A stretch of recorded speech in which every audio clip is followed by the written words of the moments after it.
Welcome. Thank you for joining us for another SideWalk Conversation. And today is a very special day because I'm here.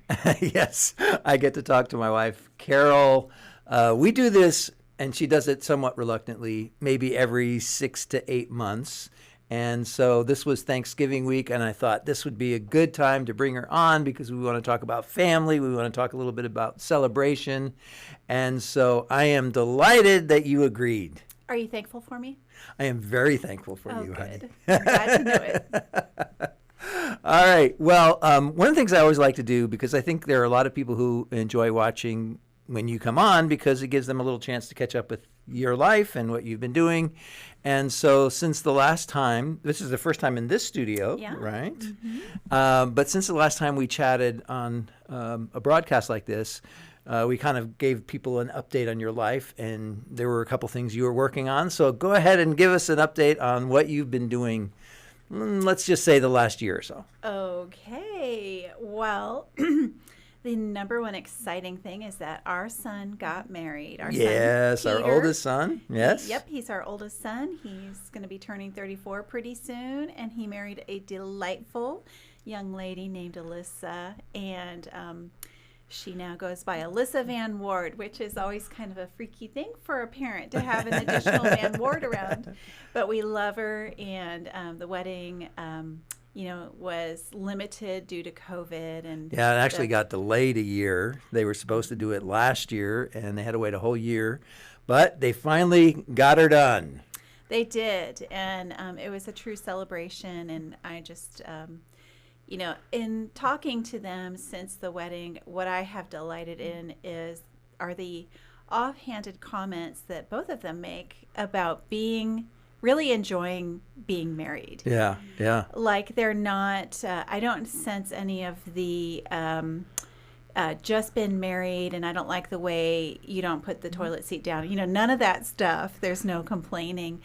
And so I just, it does my heart good that Peter chose well, and I think Alyssa really chose well. Obviously, I love my son. And we're going to be celebrating Thanksgiving dinner at their home this year. Yeah, they're cooking. Yeah. They're cooking, and we have the unique opportunity of spending Thanksgiving with her parents. So the 6 of us, yeah. Yeah. So and their cats. They have cats.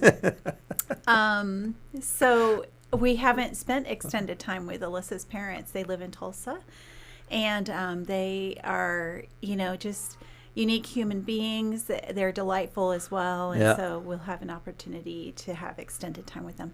And then we also celebrated your mom's Hallmark birthday last week. Oh my goodness, yeah, she is 90 years old. She is still going strong. Her body seems to be functioning so well, but as you know, her mind is not. So she's just one of those who has fallen victim to dementia, and she's thankfully she still recognizes me. She doesn't know my name, but she recognizes me, and she's very cuddly. She's not a person with dementia that lashes out. She's not, she's not gone the negative direction. She's gone the positive direction. I'm really and grateful. Loves to sing. And the thing that always freaks me out about it is that she still remembers music and scripture. The old hymns. Yeah, she can sing along with that. And then if you start a scripture, she can finish the verse. And but it is hard to watch. I've taken delight in a certain other lady that's there. Her name is Sue.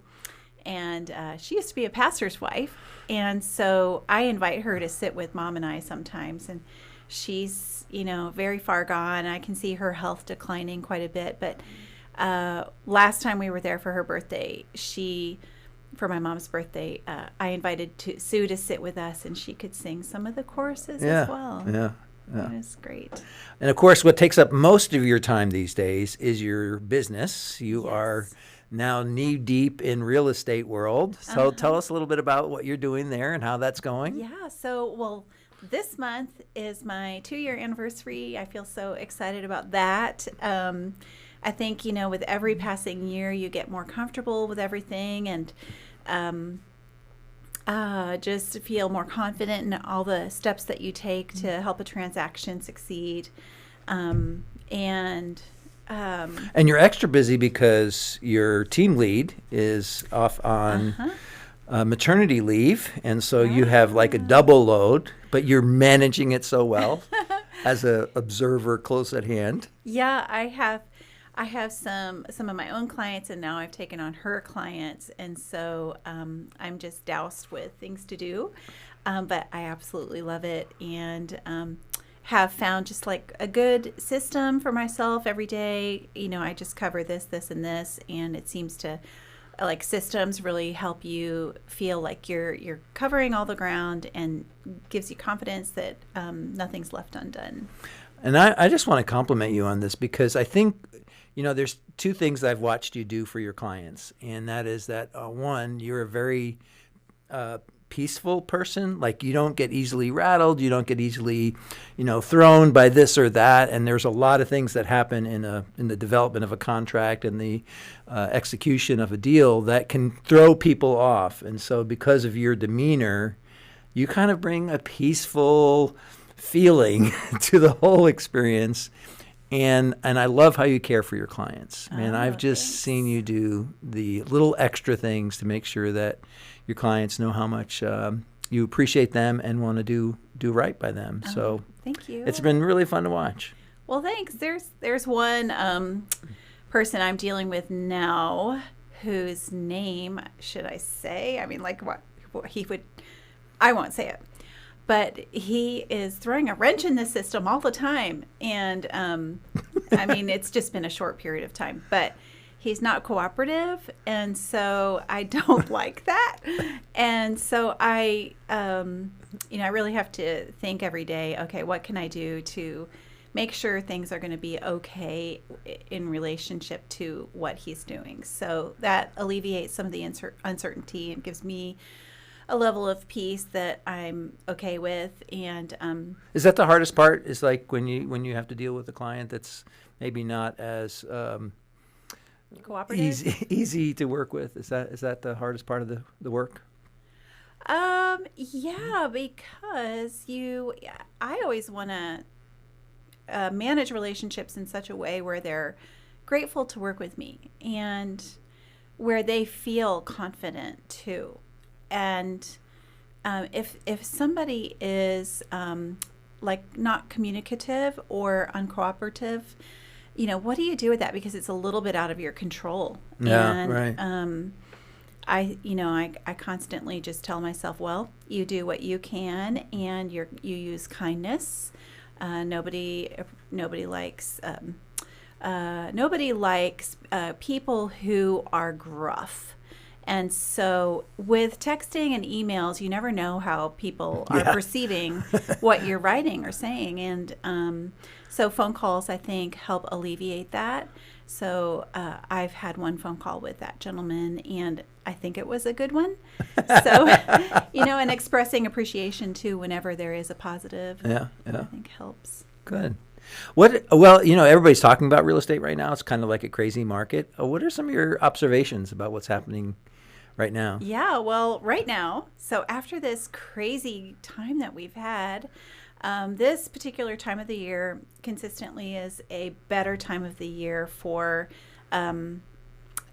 less competition when you're searching for a house. So typically in the past, there's been less available, and so less buyers. It's, we're coming up to the holidays, and people are busy thinking about gifts and hosting and all the things.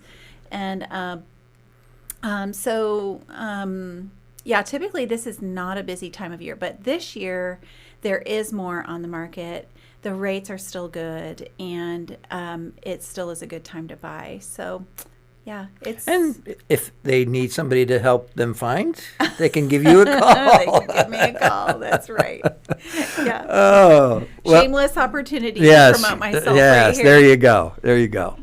Okay, shifting gears a little bit. One of the reasons I wanted to have you on the broadcast now at this time was because I think that holidays can be a very stressful time, especially when you kind of put family together and some of the things that happen with families. Sometimes it's great, and then sometimes it's just really difficult or frustrating. So I know that this is like an area that's near and dear to your heart. We've both worked really hard at trying to create meaningful and enjoyable celebrations around the holidays. Of course, ours are a little bit more complicated because we have two of our children's birthdays right before Christmas. So Curran is December 23rd, Peter is December 24th, then we have Christmas on the 25th. And so, we've tried to say, how can we make this season meaningful for our family? And I'm just curious if you just share a couple of your, what's a grid that you think through as you get ready for the holidays? Well, first of all, I completely separate birthdays from Yeah. Christmas. Oh, we tried one year to do like a half birthday. Was it 2 years we did that? Just one. Yeah. It didn't work. And didn't we? Our kids wanted to be celebrated at both times. Yeah, we're like, yeah, we see where this is headed. Yeah. I guess I think expressing anticipation is always a great way to start the holidays. So both Thanksgiving and Christmas, I think expressing anticipation lets people know that you're interested in relating to them. You're interested in knowing them as a person and in engaging in the activities, with your full heart. Can I ask about that? Because I think that there is a difference between like expressing anticipation and like guilt tripping a little bit. Like some people will say, "I'm so excited that you're here for like 2 days," Like so it's not enough days. Yes. So like people.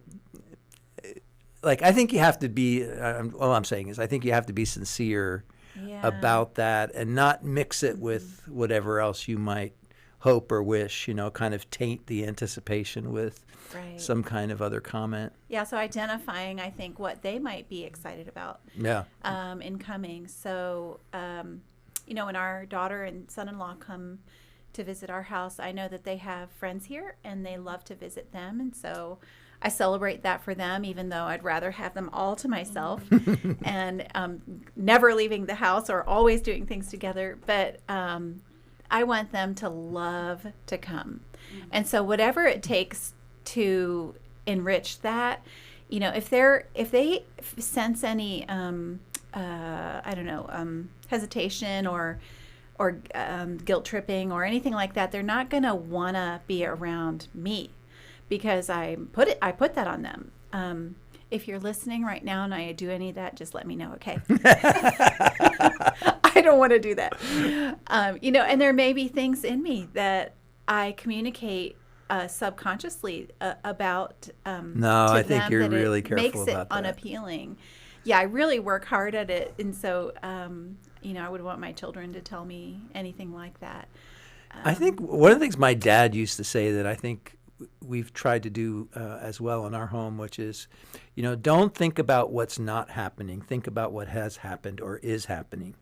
So a lot of times when people look at their holidays, and of course people have to split time between, families and friends and so on. So you kind of look at the calendar and you're like, oh, they're only staying for 3 days or 2 days or whatever.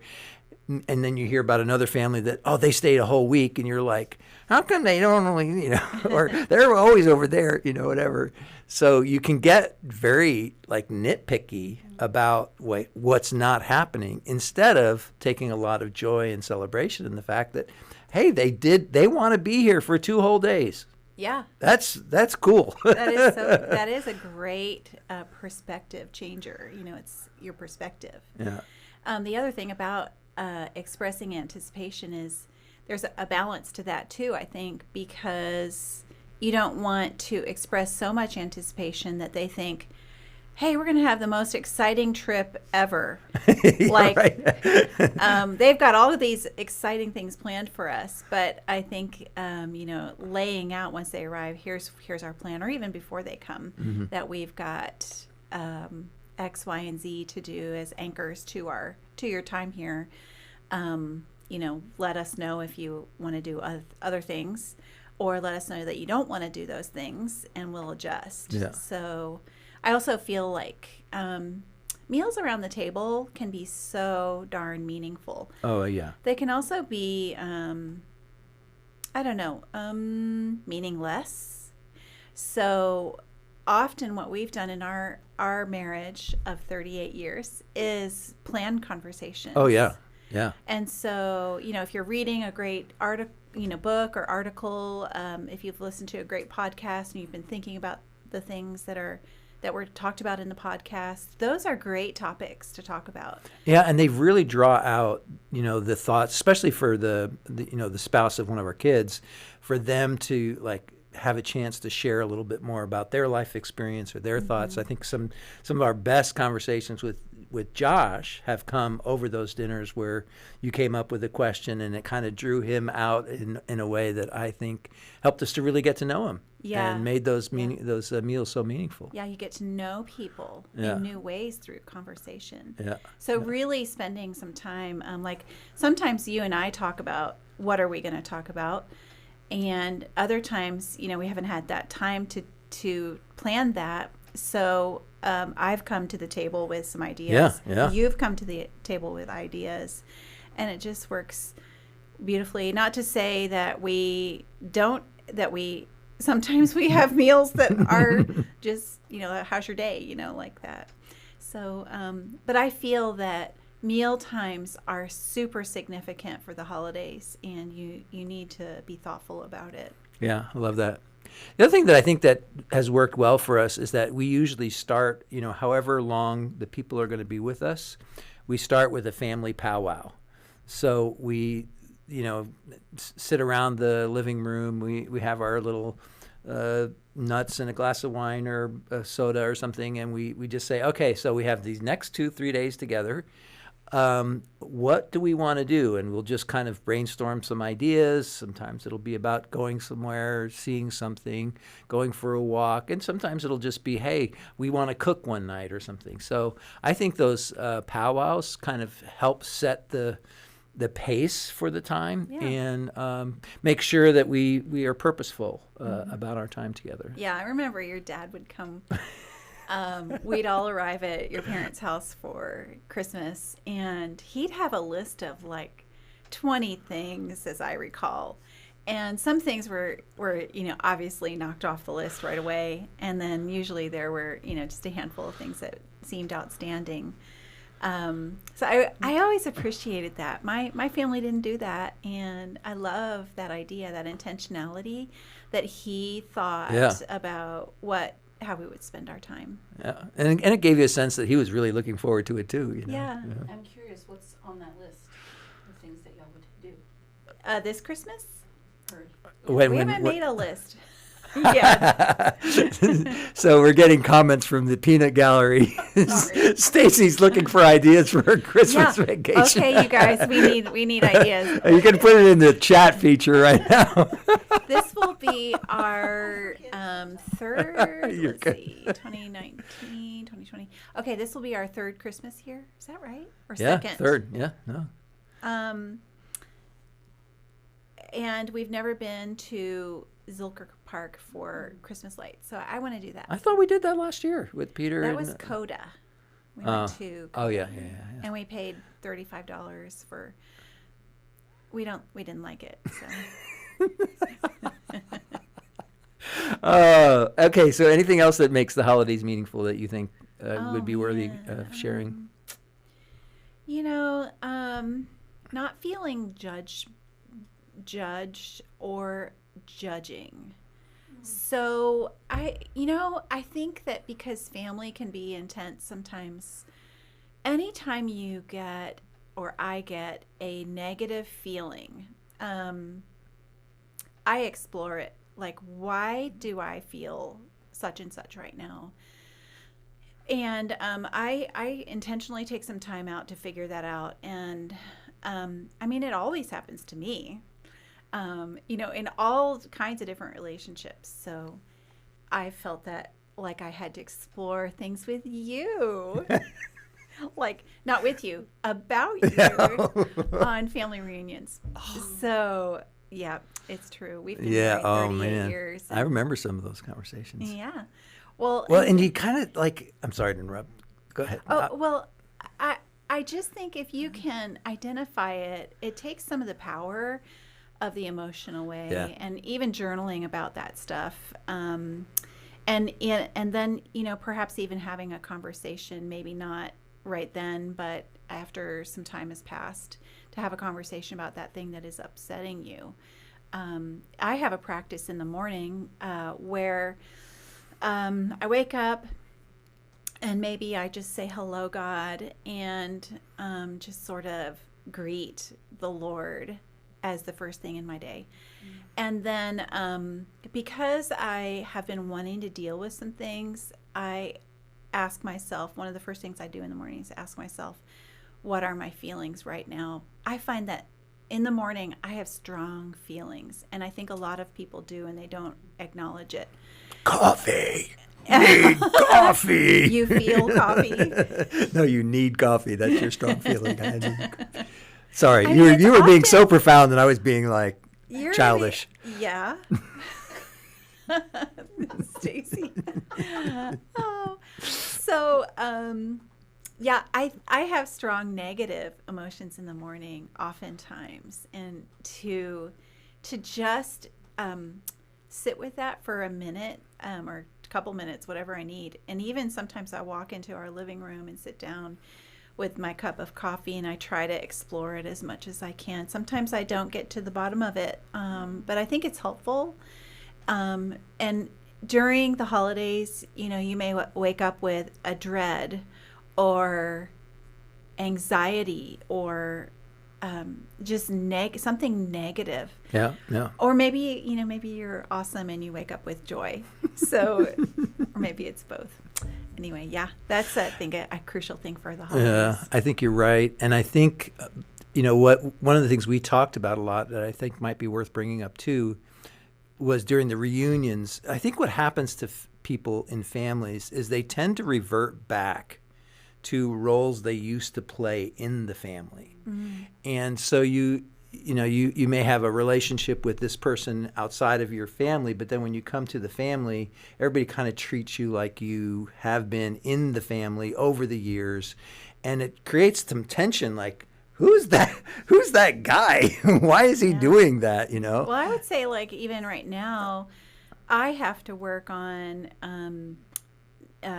allowing my adult children to be adults. I'm not the overseeing mother anymore. You are so invested in their lives as children that it's hard for moms to step out of that role when they come for holidays. Yeah. All right. Well, good. I think that was helpful. Thank you for sharing those thoughts. All right. I want to shift gears again to something that has kind of become a theme in these programs, and that is to talk about what keeps strong people strong. And not necessarily that we always feel strong, but when I look at your life and how you've lived it in the roles that you've played as a mom, as a wife, as a pastor's wife, and a small group leader and real estate agent, you have all these things that you've been really kind of working hard at staying faithful to. So I definitely see you as somebody who's been like strong over a long period of time, doing some really important and good things. And I'm curious what your secret is. Like, do you have a formula or a grid or a system or a way of thinking that helps you to stay strong? That's such a good question. Gosh, I do a lot of things. Interestingly, Sisterhood here at Shoreline has focused on the word strong for this calendar year. And it's been so cool because I don't consider myself a super strong person. I'm not a strong personality, I don't think. And I've been a wimp in the past. At one time I thought, when I was going through this growth phase in my life, I decided one day I will write a book called The Diary of a Wimpy Woman. And I would just go through some of the things that have made me strong through the years. And I think that, first and foremost is your your devotion to God and your perspective of who he is in your life. So the Bible teaches us that he's our Father, that Jesus is our brother, and that he loves us, that he, if I can, what I've worked for years on in my life is just to understand how deeply loved I am. And I when I truly grasp that, it changes me, and it takes away the judgment I have of myself and of how I perceive maybe others in my life. And his love is better than any human love. It surpasses like the view that we have that God is a judge and that he's coming down with the gavel on our lives. It is incredibly life-changing, and so I think that's the first thing that keeps me strong in all. And the hard times. you're so faithful about that. You know, we have our little times in the morning where, you know, I have my little thing that I'm doing, and you have your little thing you're doing. You have your notebook and your book and your reflections and your pen and all that, and you're just really, like, sometimes you wonder, I know that people are supposed to say about, like, relationship to God is the most important thing, but then you wonder if they're actually proactive about it. But you really are. This is something that you live out so consistently. Yeah, I think it's definitely it's like glasses. You put your glasses on to see the world through this lens, and yourself through a certain lens. And to me, it's a very healthy way to live. I don't, one of the criticisms of Christianity is that we are just deceiving ourselves. But I think you can pick what deceives yourself. Yeah, right. Maybe it's a humanistic philosophy, or maybe it's I don't know. Got any ideas? Selfish. Yeah. Self-absorbed. Win at all and costs. I just think that it is a very healthy way to live, and I feel like I have changed over the course of my life in such positive ways, where I feel like I have a lot of joy, and I want to live that way, and I feel like it's my faith that gives that to me. Awesome. So that would be one, just yeah. to have like a consistent, real relationship with the Lord. What's something else that you feel kind of helps you stay strong? So I've talked about this in other places, but I have a prayer that I've kind of clung to for about 4 years, and it's called my Riot Prayer. So Riot, like yes, RIOT. It's an acronym. Oh, okay. Yeah. So it stands for, well, what I do is I always do this if I take a walk. And so I walk around our neighborhood, and I'm just reminded that this is my habit. I always pray this when I walk. If I'm at home, I don't quite remember. So I have it plugged into my calendar, my iPhone calendar, to pop up every single day. So if I'm not walking, I may see it, and I will pray it. But I say to God, Lord, I pray for a riot. I ask you for responsibility, influence, opportunity, and territory. And I say to him, I am willing. I'm also weak before you, so I ask God to just grant me what he would will. So what are the four again? Responsibility. Influence. Opportunity. And territory. And this came about from the Jabez prayer. Yeah, okay. So I read that book a second time about 4 years ago, and I was kind of sitting with somebody in my life who was making some big decisions, and we read that book together, and I just found myself thinking about it a little bit more since I was talking with her about it, and I decided that prayer was really literally for territory, for land, for Jabez, if I'm interpreting that right. It's just a short little part of the Old Testament, but I think that God wants to grant us the desires of our heart, and territory as a real estate agent appeals to me. I've always liked houses and land and all of that, but I also feel like that extends into the other parts of our lives too. Yeah, so that's right. What are we responsible for? Well, that's kind of like territory. So what are you responsible for in your work and in your family and in your finances and in friendship, all the different areas of our lives. So the holidays are coming up. What are you responsible for? Lord, give me what you will. I am a willing person who, with my hands open right before you. And so, and the same with influence, slightly different than responsibility and opportunity, and then, of course, territory. And so as I was walking this morning, I was praying my Riot Prayer, and I was going through the different letters. And what I've kind of learned to do is to see, how does the Holy Spirit touch my heart when I'm going through this prayer? Yeah, okay. And so I got to I, influence.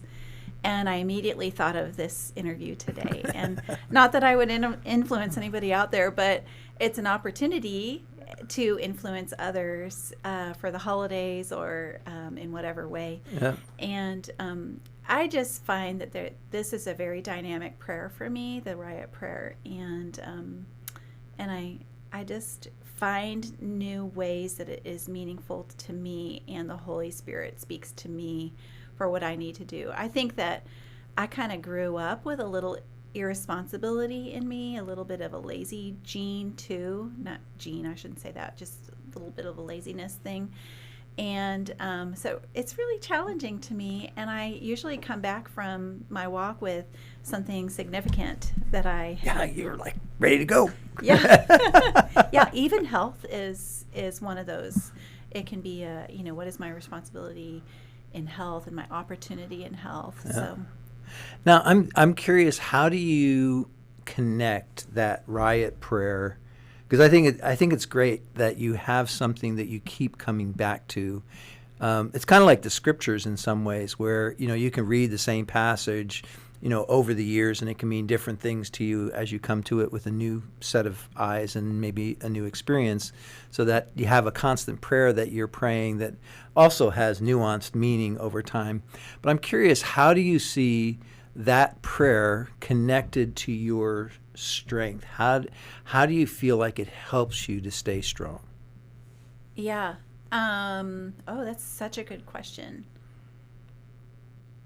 Well, I really feel like if you're being productive in your life with these things that you have, sort of are given assignments, that you're being more true to yourself and who you are, who God designed you to be.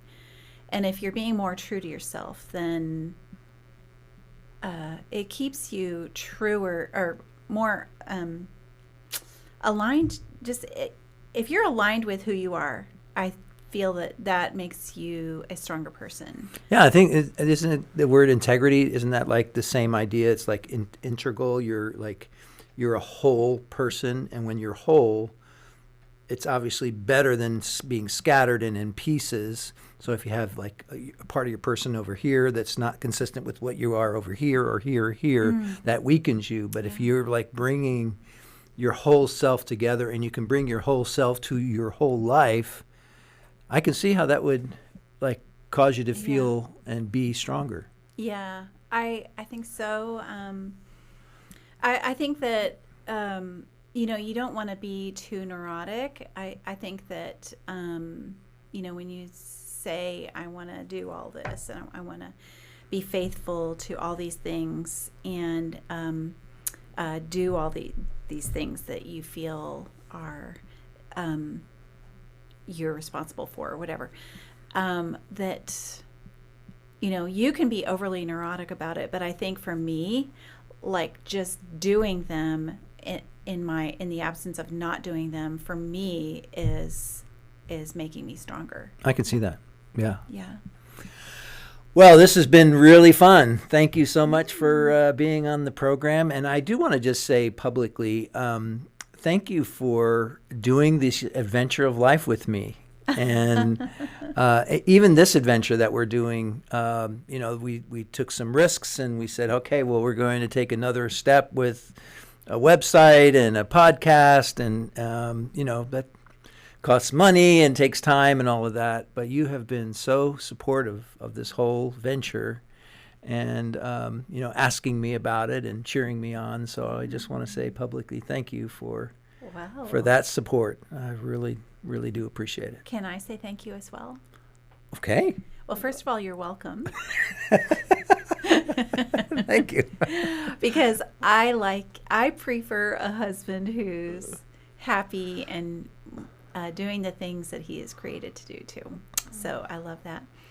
And I want to say thank you for always believing in me with the different things that I've done in my life, and here with real estate and just all the things that I do here in Austin. It's just been great to have a husband who is so supportive and cheering me on from every angle. Well, you're easy to cheer on. I think everybody loves you. This is probably going to be the most viewed podcast because we always have this little contest. Like if she'll post something on Facebook at the same time I do, and it may be around a similar topic, we're always kind of looking at the end of the day who has the most likes and most comments. You're looking at the end of the day. Oh yeah, okay. I confess. don't do I confess. that. I do. I look at it, and guess who has the most likes and most comments? Which I hardly. No, I don't know. Because he posts so much more than what you. Yeah. They're just tired of you. No, I'm just kidding. Totally kidding. They're not. They love you. That's all People- good. It's all people love you. good. It's all good. I love the influence that you have over the spiritual lives of people. Well, it's been a great adventure for sure. All right, so thanks for watching, everyone, and we will see you next Tuesday. If you're joining us on Facebook, you can also find this soon coming on iTunes podcasts and YouTube videos. So check out PeteVanWaarde.com and you can get directions to all of that. And have a happy Thanksgiving. Happy Thanksgiving, everybody. God bless you.